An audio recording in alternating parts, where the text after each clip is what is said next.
We need the rain.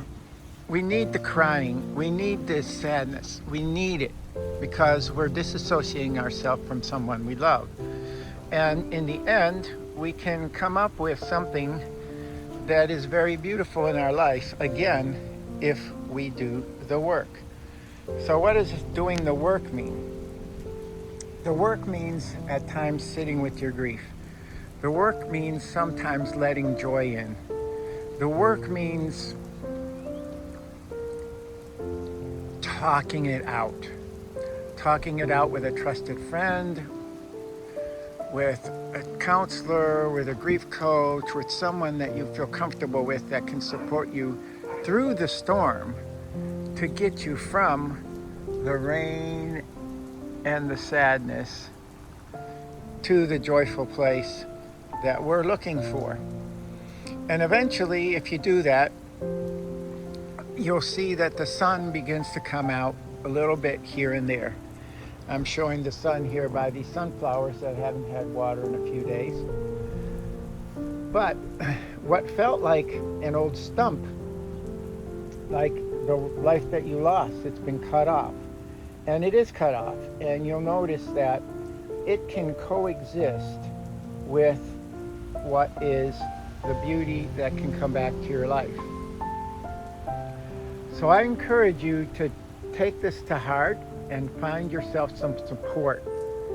What does good support look like? Good support looks like somebody that will walk with you through your entire journey, because you know that when people grieve, that they often leave our lives, right? Good support could look like a spiritual journey of some kind. It could be many things.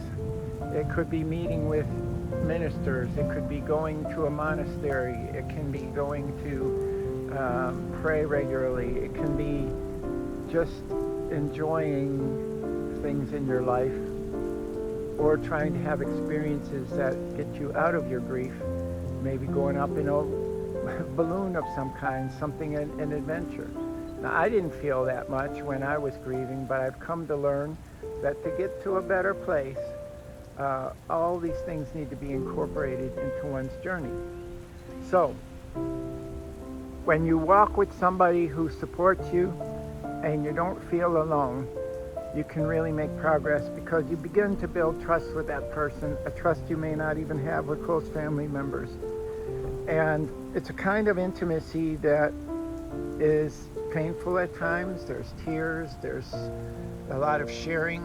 But eventually what happens is the hard places in your heart that I'm representing by these rocks eventually come out and soften and will begin to bloom. That comes from realizing the blessings that the person you lost was in your life. Things that you can't access right now because you're grieving and you're just stuck. And so many people think that being stuck and just living through it is what you have to do, but it is not the right way to grieve. There is no right or wrong way, but in older times, there was a whole community that supported people in their grieving, and they would help them come from the bland to the bright. And I really think that when you work with somebody, it can really be helpful for you. There's so much processing that goes on in counseling and grieving when working with somebody that doesn't get done by oneself. And so with the proper support, you can really make a difference for yourself and come back from the dark to the bright, to maybe even